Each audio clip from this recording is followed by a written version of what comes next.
Ada masa-masa dalam hidup ketika malam terasa lebih panjang dari biasanya. Pikiran berputar tanpa henti, membayangkan kemungkinan terburuk yang bahkan belum tentu terjadi. Kita tersenyum di luar, namun di dalam ada suara kecil yang berbisik. Bagaimana jika aku gagal? Bagaimana jika aku tidak cukup baik? Rasa takut sering datang bukan dengan teriakan, melainkan dengan keraguan yang pelan namun terus-menerus. Namun sejak dahulu, para pemikir seperti Seneca mengingatkan bahwa kita lebih sering menderita dalam bayangan daripada dalam kenyataan. Ketakutan tumbuh subur di pikiran yang tidak kita latih. Ia membesar ketika kita memberinya ruang tanpa kendali. Di ruang ini, kita tidak akan lari dari rasa takut. Kita akan menatapnya dengan tenang. Karena seperti yang diajarkan Epictetus, yang perlu kita kuasai bukan dunia di luar sana, melainkan diri kita sendiri.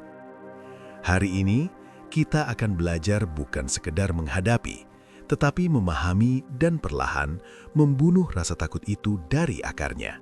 Poin 1. Membunuh rasa takut akan penilaian sosial di era media sosial. Kita hidup di zaman di mana penilaian tidak lagi datang sesekali. Ia hadir setiap hari, setiap jam, bahkan setiap menit. Melalui layar kecil di genggaman kita, dunia seperti memiliki akses tanpa batas untuk melihat, mengomentari, dan membandingkan hidup kita. Media sosial pada awalnya diciptakan untuk menghubungkan, namun tanpa kita sadari, ia juga menjadi panggung besar tempat manusia saling mengukur nilai diri. Jumlah suka menjadi ukuran penerimaan. Jumlah pengikut dianggap simbol pengaruh. Dan perlahan, tanpa disadari, harga diri mulai bergantung pada algoritma. Rasa takut itu muncul secara halus. Takut tidak terlihat menarik, takut hidup kita tampak biasa saja, takut pendapat kita dianggap bodoh, takut diabaikan, bahkan takut untuk menjadi diri sendiri karena khawatir tidak sesuai dengan standar yang sedang tren. Padahal, jika kita mau jujur, sebagian besar yang kita lihat di layar hanyalah potongan terbaik dari kehidupan seseorang. Kita membandingkan hari terburuk kita dengan sorotan terbaik orang lain. Kita menilai diri berdasarkan panggung, bukan berdasarkan kenyataan utuh. Disinilah akar ketakutan itu tumbuh. Kita menyerahkan kendali nilai diri kepada opini yang tidak kita kenal. Filsuf Stoa seperti Epictetus pernah mengingatkan bahwa ada hal-hal yang berada dalam kendali kita dan ada yang tidak. Opini orang lain berada di luar kendali kita. Namun karakter, sikap, dan keputusan kita sepenuhnya milik kita. Ketika kita takut dinilai, sebenarnya kita sedang berusaha mengendalikan sesuatu yang mustahil dikendalikan. Kita ingin semua orang memahami kita. Kita ingin semua orang menyukai kita. Kita ingin tidak ada kritik sama sekali. Padahal bahkan seorang kaisar seperti Marcus Aurelius pun tidak luput dari kritik dan kebencian. Membunuh rasa takut akan penilaian sosial bukan berarti menjadi kebal terhadap kritik. Bukan berarti tidak peduli sama sekali. Tetapi berarti memindahkan pusat kendali dari luar ke dalam. Bertanya bukan lagi, apa kata mereka tentangku, melainkan apakah aku sudah hidup sesuai dengan nilai yang kupercaya. Di era media sosial, keberanian terbesar bukanlah tampil paling menonjol. Keberanian terbesar adalah tetap otentik ketika tekanan untuk seragam begitu kuat. Berani tidak ikut arus demi validasi. Berani tidak memamerkan setiap pencapaian demi pengakuan. Berani diam ketika dunia menuntut reaksi. Kita perlu menyadari bahwa tidak semua opini layak diberi ruang dalam pikiran kita. Tidak semua komentar pantas mempengaruhi harga diri kita. Sebab nilai seorang manusia tidak pernah bisa diringkas dalam angka, statistik, atau kolom komentar. Rasa takut akan penilaian sosial tumbuh ketika kita lupa siapa diri kita tanpa penonton. Maka cara membunuhnya adalah dengan kembali mengenal diri di luar sorotan. Siapa Anda ketika tidak ada yang melihat? Apa yang Anda perjuangkan ketika tidak ada yang memuji? Ketika Anda mulai membangun kehidupan yang berakar pada prinsip, bukan pada persepsi publik, ketakutan itu perlahan kehilangan daya. Sebab Anda tidak lagi hidup untuk tampil, melainkan untuk bertumbuh. Dan pada akhirnya, Kedamaian tidak datang ketika semua orang menyukai Anda. Kedamaian datang ketika Anda tidak lagi membutuhkan persetujuan mereka untuk merasa cukup. Poin 2. Membunuh rasa takut tertinggal, FOMO, di dunia yang bergerak cepat. Kita hidup di zaman yang tidak pernah benar-benar diam. Setiap hari ada tren baru, teknologi baru, peluang baru. Bahkan standar keberhasilan pun terus diperbaharui, seolah-olah hidup adalah perlombaan yang garis akhirnya selalu bergeser. Di tengah arus yang bergerak cepat ini, lahirlah satu ketakutan yang begitu halus namun menggerogoti. Takut tertinggal. Kita melihat teman seusia sudah mapan. Kita membaca berita tentang anak muda yang sukses sebelum usia 30.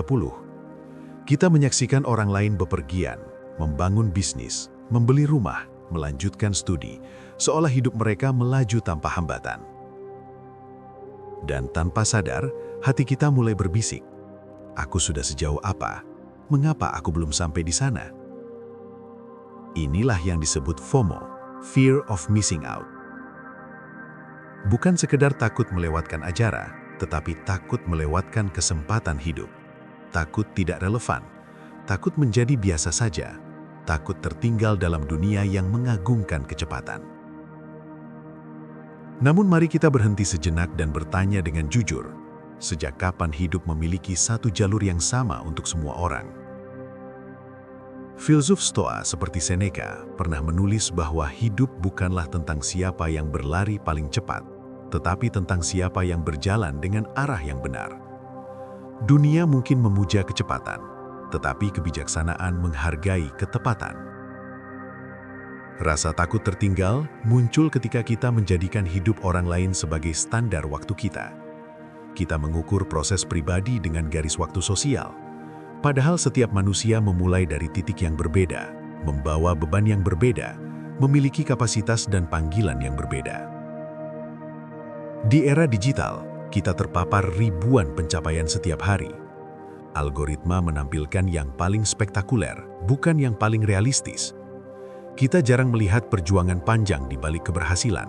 Yang terlihat hanyalah hasil akhir yang mengkilap. Maka wajar jika pikiran kita terdistorsi, merasa seolah semua orang melaju dan hanya kita yang berjalan.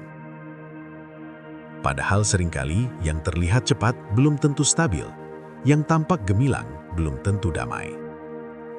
Marcus Aurelius mengingatkan bahwa kita seharusnya fokus pada tugas di depan kita, bukan pada hiruk-pikuk di sekitar kita. Sebab ketika perhatian kita terpecah oleh kehidupan orang lain, kita kehilangan kekuatan untuk membangun kehidupan kita sendiri.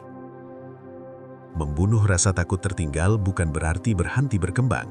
Justru sebaliknya, ia berarti berkembang dengan ritme yang sehat. Bergerak bukan karena panik, tetapi karena sadar. Bekerja bukan karena tekanan sosial, tetapi karena tujuan yang jelas. Ada orang yang menemukan jalannya di usia 20. Ada yang baru memahami makna hidup di usia 40.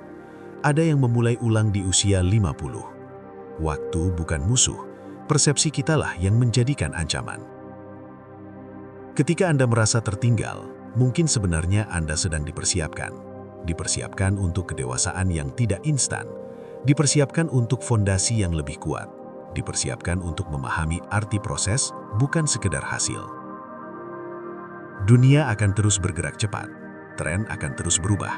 Standar sosial akan terus bergeser. Tetapi nilai diri Anda tidak ditentukan oleh kecepatan mengikuti arus. Nilai diri Anda ditentukan oleh konsistensi menjaga arah.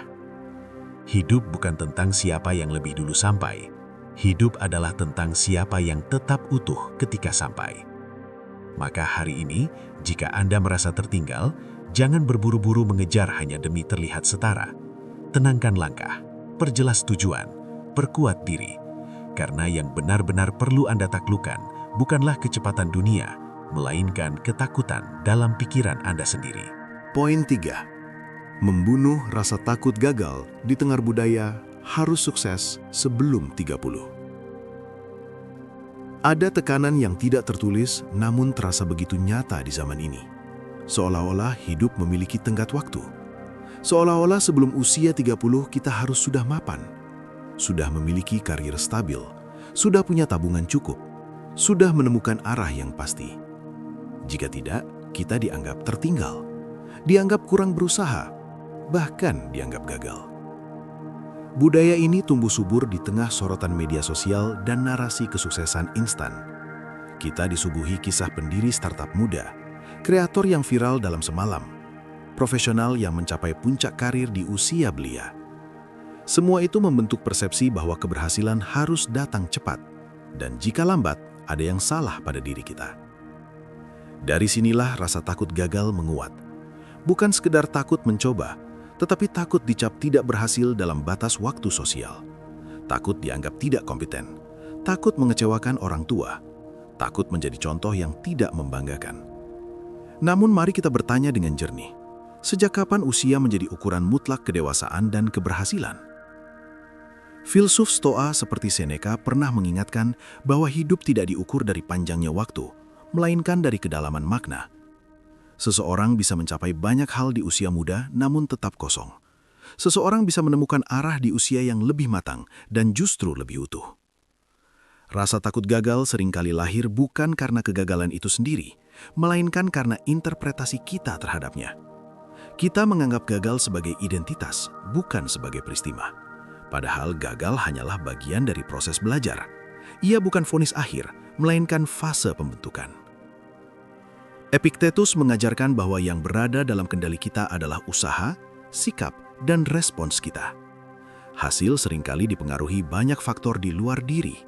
Ketika kita mengikat harga diri pada hasil semata, kita memberi kekuasaan pada sesuatu yang tidak sepenuhnya bisa kita atur.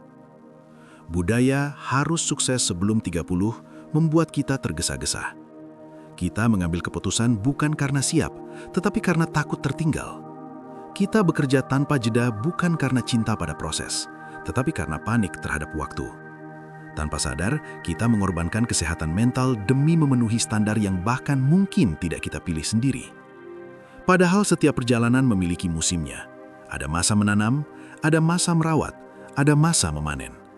Tidak semua orang menanam di waktu yang sama, dan tidak semua panen datang pada musim yang seragam. Banyak tokoh besar dalam sejarah justru menemukan puncaknya setelah melalui kegagalan panjang. Namun dunia modern jarang menyoroti proses yang lambat dan sunyi. Yang diangkat hanya klimaksnya, bukan perjuangannya. Membunuh rasa takut gagal berarti memutus hubungan antara nilai diri dan timeline sosial. Artinya kita berani berkata, aku tidak akan mengukur hidupku dengan jam orang lain. Kita memilih bertumbuh dengan ritme yang sehat, bukan dengan tekanan yang mematahkan. Gagal sebelum 30 bukan akhir. Gagal setelah 30 pun bukan akhir. Yang menjadi akhir hanyalah ketika kita berhenti mencoba karena takut dinilai. Marcus Aurelius menulis bahwa penghalang dalam jalan justru menjadi jalan itu sendiri. Hambatan bukan untuk menghentikan, tetapi untuk membentuk. Setiap kegagalan mengasah ketahanan. Setiap kesalahan mengajarkan kebijaksanaan. Maka, jika hari ini Anda merasa belum mencapai standar yang dunia tetapkan, jangan terburu-buru menyebut diri Anda gagal. Mungkin Anda sedang dibentuk. Mungkin Anda sedang membangun fondasi yang tidak terlihat. Mungkin Anda sedang mempersiapkan versi diri yang lebih kuat daripada sekedar sukses cepat. Hidup bukan perlombaan dengan batas usia. Hidup adalah perjalanan karakter. Dan karakter tidak dibentuk oleh keberhasilan instan, melainkan oleh keberanian bangkit setelah jatuh. Takut gagal hanya akan memenjarakan potensi. Tetapi ketika Anda berani melihat kegagalan sebagai guru, bukan sebagai musuh, disitulah ketakutan itu perlahan lenyap kuasanya. Dan mungkin, justru dengan tidak tergesa-gesa mengejar kesuksesan sebelum 30, Anda sedang membangun sesuatu yang jauh lebih bernilai. Kedewasaan yang tidak mudah runtuh oleh waktu. Poin 4. Membunuh rasa takut ditolak dalam relasi modern. Di zaman ini, menjalin relasi terasa semakin mudah, namun sekaligus semakin rapuh. Kita bisa terhubung hanya dengan satu sentuhan layar. Percakapan bisa dimulai dalam hitungan detik. Kedekatan bisa tercipta tanpa harus benar-benar bertatap muka. Namun di balik kemudahan itu, tersimpan satu ketakutan yang diam-diam membesar. Takut ditolak. Penolakan hari ini tidak selalu datang dalam bentuk kata-kata yang tegas. Ia hadir dalam bentuk pesan yang tak lagi dibalas, dalam bentuk scene tanpa respons, dalam bentuk hubungan yang menghilang tanpa penjelasan. Fenomena seperti ghosting, hubungan tanpa komitmen yang jelas, hingga ketidakpastian arah relasi membuat banyak orang ragu untuk membuka hati. Kita menjadi lebih berhati-hati, bukan karena bijaksana, tetapi karena takut terluka. Kita menahan perasaan, menyembunyikan kepedulian dan menjaga jarak agar tidak terlihat terlalu berharap. Kita takut dianggap terlalu serius, takut dianggap terlalu sensitif, takut dianggap tidak cukup menarik untuk dipertahankan. Namun mari kita renungkan dengan jujur, apakah penolakan benar-benar menghancurkan nilai diri kita atau hanya mengguncang ego kita? Filsuf Stoa seperti Epictetus mengingatkan bahwa yang melukai kita bukanlah peristiwa itu sendiri, melainkan penilaian kita terhadapnya. Ketika seseorang memilih pergi, kita sering menafsirkannya sebagai bukti bahwa kita tidak cukup baik. Padahal bisa jadi itu hanya ketidaksesuaian arah, bukan kekurangan nilai. Dalam relasi modern, banyak orang mencari koneksi tanpa benar-benar siap menghadapi resiko kedekatan. Kita ingin dicintai tetapi takut menjadi rentan. Kita ingin dipahami tetapi takut membuka sisi terdalam diri. Akibatnya, hubungan menjadi dangkal, dan ketika retak, rasa sakit terasa lebih membingungkan daripada menyembuhkan. Rasa takut ditolak membuat kita membangun tembok sebelum orang lain sempat mendekat. Kita memilih terlihat kuat daripada terlihat tulus. Kita lebih nyaman bersikap acuh daripada menunjukkan kepedulian yang nyata. Namun tembok yang kita bangun untuk melindungi diri seringkali justru menghalangi kita dari hubungan yang tulus. Marcus Aurelius pernah menulis bahwa manusia diciptakan untuk bekerja sama, untuk hidup berdampingan. Relasi adalah bagian alami dari keberadaan kita. Menutup diri sepenuhnya karena takut ditolak berarti menolak bagian dari kodrat kita sendiri. Membunuh rasa takut ditolak bukan berarti menjadi kebal terhadap rasa sakit. Penolakan tetap menyakitkan, kehilangan tetap menyisakan luka. Namun kedewasaan terletak pada kemampuan untuk tidak menjadikan satu penolakan sebagai definisi diri.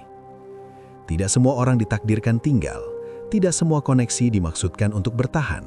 Ada yang hadir untuk mengajarkan batasan, ada yang datang untuk menunjukkan apa yang tidak kita butuhkan. Dan ada pula yang pergi agar kita belajar berdiri tanpa bergantung. Ketika kita berhenti melihat penolakan sebagai kegagalan pribadi, kita mulai melihatnya sebagai proses seleksi alami dalam perjalanan relasi. Kita tidak bisa memaksa seseorang untuk memahami kita sepenuhnya. Kita tidak bisa mengendalikan pilihan hati orang lain. Yang bisa kita kendalikan hanyalah kejujuran kita, ketulusan kita, dan keberanian kita untuk tetap terbuka. Relasi yang sehat tidak lahir dari ketakutan, melainkan dari keberanian.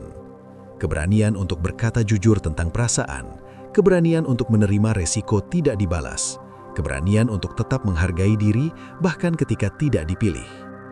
Jika hari ini Anda takut membuka hati karena pengalaman masa lalu, ingatlah bahwa melindungi diri secara berlebihan juga bisa menjadi bentuk kehilangan. Kehilangan kesempatan untuk merasakan koneksi yang tulus, kehilangan peluang untuk bertumbuh melalui kebersamaan. Penolakan tidak pernah mengurangi nilai Anda. Ia hanya menunjukkan bahwa tidak semua orang adalah tempat yang tepat untuk Anda tinggal. Dan ketika Anda memahami itu, rasa takut perlahan kehilangan cengkramannya. Karena pada akhirnya, lebih baik pernah mencoba dengan tulus, lalu belajar dari luka, daripada hidup dalam penyesalan karena terlalu takut untuk membuka hati. Poin 5. Membunuh rasa takut tidak stabil secara finansial. Di zaman yang serba cepat dan penuh ketidakpastian ini, ada satu ketakutan yang diam-diam menghantui banyak orang. Takut tidak stabil secara finansial. Harga kebutuhan meningkat. Persaingan kerja semakin ketat. Isu PHK menjadi berita yang berulang dan masa depan ekonomi terasa sulit diprediksi. Dalam kondisi seperti ini, rasa cemas bukan lagi sekedar kemungkinan, melainkan pengalaman harian. Kita bangun pagi dengan pikiran tentang tagihan. Kita bekerja dengan bayangan kehilangan. Kita menabung dengan rasa khawatir yang tidak pernah benar-benar hilang. Bahkan ketika memiliki penghasilan tetap, ada suara kecil yang berbisik. Bagaimana jika semua ini tidak cukup? Bagaimana jika suatu hari semuanya runtuh? Rasa takut ini wajar. Keamanan finansial memang menyentuh kebutuhan dasar manusia.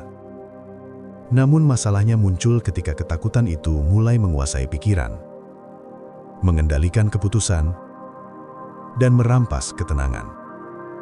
Dalam budaya modern, nilai seseorang seringkali diukur dari pencapaian materi. Gaji menjadi simbol keberhasilan. Kepemilikan menjadi tolok ukur status. Media sosial memperlihatkan gaya hidup yang tampak mapan dan serba cukup.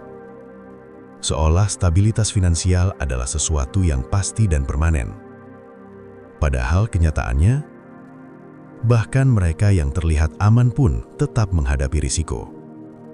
Filsuf Stoa seperti Seneca pernah mengingatkan bahwa kemiskinan bukanlah tentang memiliki sedikit, melainkan tentang merasa tidak pernah cukup. Ketika pikiran kita selalu terfokus pada kekurangan, rasa takut akan terus tumbuh. Berapapun jumlah yang kita miliki. Ketidakstabilan finansial memang bisa terjadi. Pekerjaan bisa hilang. Usaha bisa merugi. Investasi bisa gagal.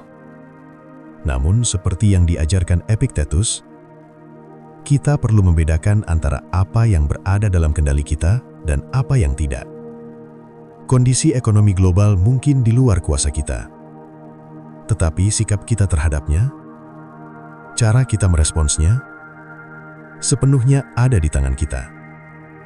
Membunuh rasa takut tidak stabil secara finansial bukan berarti mengabaikan realitas. Bukan pula bersikap sembrono terhadap uang. Justru sebaliknya. Ini tentang membangun hubungan yang lebih rasional dan sehat dengan materi. Mengelola dengan bijak. Mengurangi gaya hidup yang didorong gengsi. Menyadari bahwa keamanan sejati tidak hanya terletak pada angka di rekening, tetapi pada kemampuan beradaptasi. Banyak orang bekerja tanpa henti karena takut kekurangan. Mereka mengorbankan kesehatan, waktu bersama keluarga, bahkan integritas demi rasa aman yang seringkali tetap terasa rapuh. Padahal ketenangan tidak lahir dari jumlah yang besar, melainkan dari pikiran yang terlatih untuk cukup. Marcus Aurelius pernah menulis bahwa kita seringkali lebih takut pada kemungkinan daripada kenyataan itu sendiri. Pikiran kita menciptakan skenario terburuk yang belum tentu terjadi. Dan ironisnya, energi kita habis untuk mencemaskan sesuatu yang belum nyata. Ketika kita terlalu terikat pada uang sebagai satu-satunya sumber keamanan, kita memberi kekuasaan penuh pada sesuatu yang sifatnya tidak pasti. Stabilitas finansial memang penting, tetapi ia bukan fondasi utama harga diri. Nilai Anda tidak bertambah hanya karena angka, dan tidak berkurang hanya karena kehilangan. Yang membuat seseorang tetap kuat di tengah krisis bukanlah semata-mata saldo, melainkan karakter, kemampuan untuk belajar ulang, kemampuan untuk memulai kembali, kemampuan untuk hidup lebih sederhana ketika keadaan menuntut. Membunuh rasa takut ini berarti melatih diri untuk tidak mengidentikan keberadaan kita dengan kepemilikan. Kita bekerja dengan sungguh-sungguh, tetapi tidak membiarkan uang menjadi tuan atas pikiran kita. Kita merencanakan masa depan, tetapi tidak mengorbankan kedamaian hari ini. Jika suatu hari kondisi berubah, Anda mungkin kehilangan sebagian harta, tetapi Anda tidak kehilangan nilai diri. Anda tetap memiliki akal, pengalaman, dan ketahanan. Dan seringkali, justru dalam masa sulit itulah kekuatan sejati ditemukan. Karena pada akhirnya, keamanan terbesar bukanlah memiliki segalanya, melainkan mengetahui bahwa apapun yang terjadi, Anda mampu bertahan dan bangkit kembali. Poin 6. Membunuh rasa takut berbeda pendapat di tengah polarisasi sosial. Kita hidup di zaman ketika perbedaan tidak lagi sekedar variasi pandangan, tetapi seringkali berubah menjadi garis pemisah yang tajam. Diskusi berubah menjadi perdebatan. Perbedaan berubah menjadi permusuhan. Media sosial mempercepat semuanya. Opini tersebar dalam hitungan detik, reaksi muncul tanpa jeda, dan penilaian dijatuhkan tanpa ruang klarifikasi. Di tengah situasi seperti ini, lahirlah satu ketakutan yang semakin umum. Takut berbeda pendapat. Banyak orang memilih diam bukan karena tidak memiliki pandangan, tetapi karena takut disalahpahami, takut diserang, takut dibatalkan, takut dicap dengan label tertentu hanya karena menyampaikan sudut pandang yang tidak populer. Akibatnya, ruang publik dipenuhi suara yang seragam, sementara suara yang ragu atau berbeda memilih bersembunyi. Kita mulai menyesuaikan opini demi rasa aman. Kita menghapus komentar sebelum dikirim. Kita menahan argumen meski sebenarnya memiliki dasar yang kuat. Semua itu dilakukan demi menghindari konflik sosial yang terasa melelahkan. Namun pertanyaannya adalah, apakah kedamaian yang dibangun dari ketakutan benar-benar kedamaian? Filsuf Stoa seperti Marcus Aurelius mengingatkan bahwa manusia memiliki akal untuk berpikir dan menilai secara rasional. Menggunakan akal sehat bukanlah tindakan pemberontakan, melainkan tanggung jawab. Berbeda pendapat bukanlah kejahatan, selama disampaikan dengan kebijaksanaan dan niat yang lurus. Rasa takut berbeda pendapat seringkali muncul karena kita terlalu mengaitkan penerimaan sosial dengan keamanan diri. Kita ingin diterima oleh kelompok, kita ingin merasa menjadi bagian, dan ketika perbedaan dianggap ancaman, kita lebih memilih menyesuaikan diri daripada mempertahankan integritas. Padahal integritas tidak tumbuh dalam keseragaman yang dipaksakan. Ia tumbuh ketika seseorang berani berdiri pada nilai yang diyakini, meski tidak selalu populer. Epictetus mengajarkan bahwa yang berada dalam kendali kita adalah sikap dan tindakan kita, bukan respon orang lain. Kita tidak bisa mengendalikan bagaimana orang menafsirkan kata-kata kita. Kita tidak bisa memastikan semua orang sepakat. Namun kita bisa memastikan bahwa apa yang kita sampaikan lahir dari pertimbangan yang matang dan niat yang baik. Membunuh rasa takut berbeda pendapat bukan berarti menjadi provokatif, bukan mencari konflik. Justru sebaliknya, ini tentang membangun keberanian yang tenang, keberanian untuk berbicara tanpa merendahkan, keberanian untuk mendengar tanpa merasa terancam, keberanian untuk mengakui bahwa kita pun bisa salah. Polarisasi sosial seringkali diperkuat oleh emosi yang tidak terkelola. Kita bereaksi sebelum memahami, kita menyerang sebelum bertanya. Dalam situasi seperti ini, ketenangan menjadi kekuatan yang langka. Seneca pernah menulis bahwa kemarahan adalah kegilaan sesaat. Jika kita membiarkan emosi menguasai diskusi, maka yang lahir bukanlah kebenaran, melainkan kebisingan.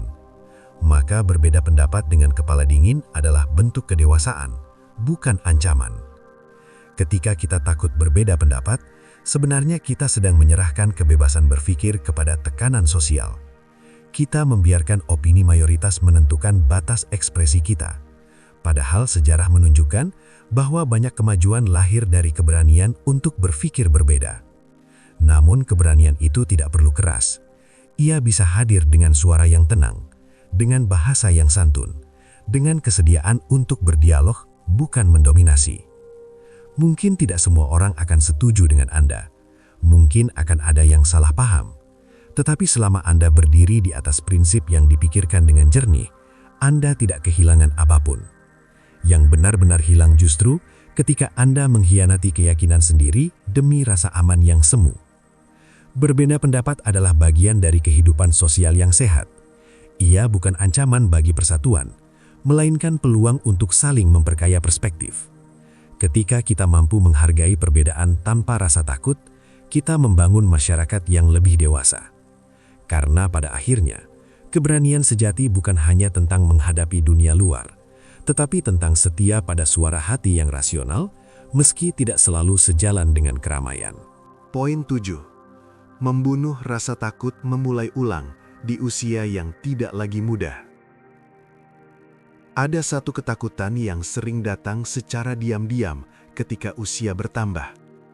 Takut memulai ulang. Takut dianggap terlambat.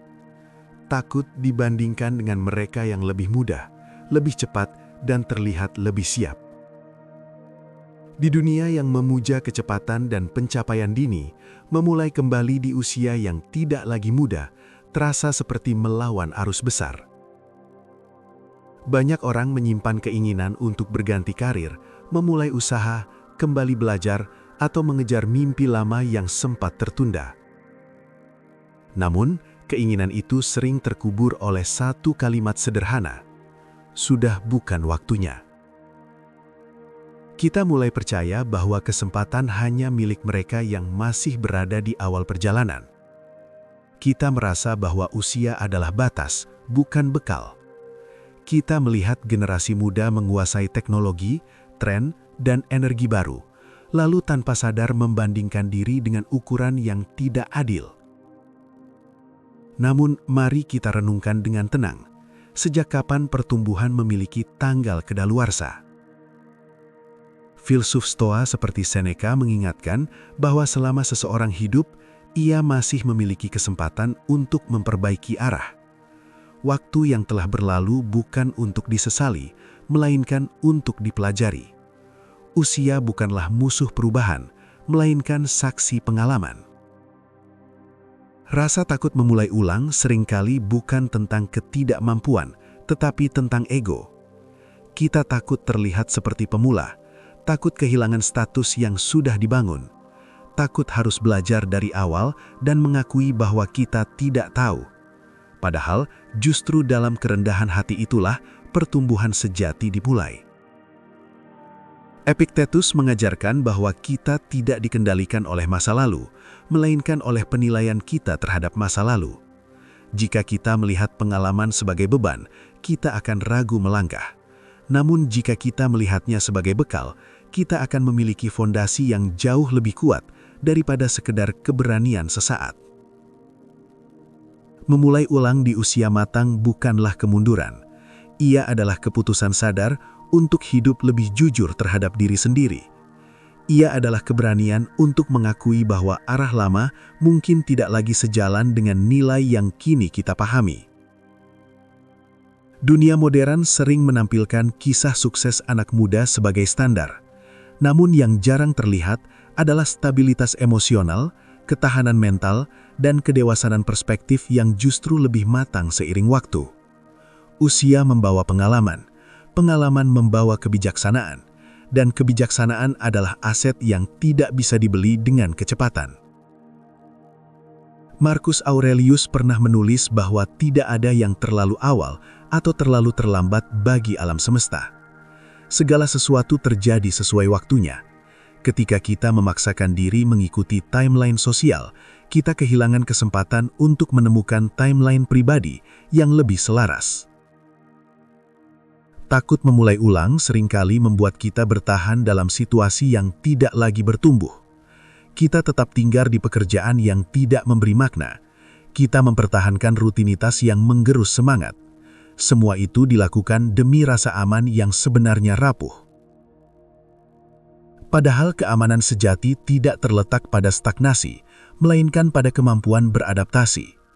Dunia berubah, industri berubah, kebutuhan berubah, maka kemampuan untuk belajar ulang adalah kekuatan, bukan kelemahan. Memulai ulang memang menuntut keberanian. Akan ada fase canggung, akan ada keraguan, akan ada proses belajar yang melelahkan. Namun setiap langkah kecil yang diambil dengan kesadaran jauh lebih bermakna daripada bertahun-tahun hidup dalam penyesalan.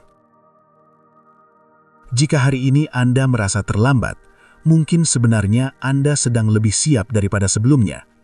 Anda tidak lagi bergerak karena tekanan, tetapi karena kesadaran. Anda tidak lagi mengejar pengakuan, tetapi mencari makna. Usia bukanlah penghalang untuk bertumbuh. Yang menjadi penghalang hanyalah ketakutan dalam pikiran kita sendiri. Dan ketika Anda berani menantang ketakutan itu, Anda sedang membuktikan bahwa kehidupan tidak ditentukan oleh angka, melainkan oleh keputusan. Karena pada akhirnya, lebih baik memulai ulang dengan keberanian, daripada terus melanjutkan hidup yang tidak lagi mencerminkan siapa diri Anda sebenarnya. Poin 8. Membunuh rasa takut menghadapi diri sendiri dalam keheningan. Di zaman yang dipenuhi notifikasi, suara, dan distraksi tanpa henti, keheningan justru menjadi sesuatu yang langka. Kita mengisi setiap jeda dengan layar, setiap perjalanan dengan musik, setiap waktu luang dengan scrolling tanpa arah. Seolah-olah diam adalah ruang kosong yang harus segera ditutup. Namun di balik kebiasaan itu, tersembunyi satu ketakutan yang jarang diakui, takut menghadapi diri sendiri. Ketika suasana benar-benar sunyi, ketika tidak ada suara luar yang mengalihkan perhatian, kita mulai mendengar suara dalam. Penyesalan yang belum selesai, luka yang belum sembuh, pertanyaan yang selama ini dihindari. Apakah aku benar-benar bahagia? Apakah ini hidup yang kuinginkan? Pertanyaan-pertanyaan itu muncul justru ketika dunia luar berhenti berbicara. Banyak orang tidak takut pada keramaian, mereka takut pada keheningan. Karena dalam keheningan, tidak ada lagi tempat bersembunyi. Filsuf Stoa seperti Seneca pernah menulis bahwa seseorang yang tidak mampu duduk tenang dengan dirinya sendiri sedang membawa kegelisahan kemanapun ia pergi. Artinya, masalah bukan terletak pada dunia luar, melainkan pada relasi kita dengan pikiran sendiri. Rasa takut menghadapi diri muncul ketika kita belum berdamai dengan masa lalu, ketika ada keputusan yang kita sesali, ketika ada kegagalan yang belum kita maafkan. Kita menutupinya dengan kesibukan, seolah-olah aktivitas dapat membungkamkan suara hati. Padahal semakin kita lari dari keheningan, semakin kuat suara itu menunggu untuk didengar. Marcus Aurelius menekankan pentingnya kembali ke dalam diri. Ia menyebut bahwa di dalam pikiran kita terdapat tempat perlindungan yang tidak bisa disentuh oleh kekacauan luar. Namun untuk sampai ke sana, kita harus berani duduk bersama diri sendiri tanpa topeng. Menghadapi diri sendiri berarti mengakui kelemahan tanpa pembenaran, mengakui ketakutan tanpa menyalahkan keadaan, mengakui bahwa ada bagian dari diri yang belum matang. Ini bukan proses yang nyaman, tetapi justru di sanalah pertumbuhan dimulai. Di era modern, kita terbiasa membangun citra. Kita mengatur bagaimana ingin dilihat. Kita memilih bagian mana yang layak ditampilkan. Namun dalam keheningan, citra itu runtuh. Yang tersisa hanyalah diri yang otentik, dengan segala keraguan dan harapan. Epictetus mengajarkan bahwa kebebasan sejati lahir ketika kita menguasai pikiran sendiri. Tetapi bagaimana mungkin kita menguasai pikiran jika kita bahkan tidak pernah berani mendengarkannya? Membunuh rasa takut menghadapi diri sendiri bukan berarti menghilangkan luka dalam sekejap. Ini tentang memberi ruang untuk mengenal diri secara jujur. Tentang duduk bersama rasa bersalah dan perlahan memaafkan. Tentang menerima bahwa kita manusia yang sedang belajar, bukan makhluk sempurna yang selalu benar. Keheningan bukan ancaman, ia adalah cermin. Dan seperti cermin, ia tidak pernah membohong. Ia hanya memantulkan apa adanya. Jika yang terlihat belum sesuai harapan, maka tugas kita bukan memecahkan cermin, melainkan memperbaiki diri. Ada kekuatan besar dalam kemampuan untuk diam. Dalam diam, kita belajar mengamati pikiran tanpa larut di dalamnya. Kita belajar membedakan antara fakta dan asumsi. Kita belajar memahami bahwa tidak semua pikiran layak dipercaya. Ketika Anda mulai nyaman dengan keheningan, Anda tidak lagi bergantung pada distraksi untuk merasa utuh. Anda tidak lagi takut sendirian, karena Anda tahu bahwa kesendirian bukan kesepian. Ia adalah ruang untuk bertumbuh. Dan mungkin justru dalam momen paling sunyi itulah Anda menemukan keberanian terbesar. Bukan keberanian untuk melawan dunia, tetapi keberanian untuk menerima diri sendiri sepenuhnya. Karena pada akhirnya, ketenangan sejati bukan ditemukan di luar, melainkan lahir dari keberanian berdamai dengan diri di dalam keheningan. Pada akhirnya, membunuh rasa takut bukan tentang menjadi manusia tanpa cemas, melainkan tentang menjadi manusia yang sadar. Sadar bahwa ketakutan hanyalah bayangan dari pikiran yang belum dilatih. Sadar bahwa dunia luar tidak pernah benar-benar bisa kita kendalikan. Tetapi sikap kita selalu berada dalam kuasa diri. Di ruang ini, kita tidak mencari kesempurnaan. Kita mencari keteguhan. Kita tidak mengejar pengakuan. Kita membangun karakter. Setiap refleksi adalah latihan. Setiap pemahaman adalah langkah kecil menuju kebebasan batin. Jika perjalanan ini memberi Anda sudut pandang baru, maka mari kita terus berjalan bersama. Bertumbuh dalam tenang, menguat dalam diam, dan belajar melihat hidup bukan sebagai ancaman, tetapi sebagai kesempatan untuk menjadi pribadi yang lebih utuh.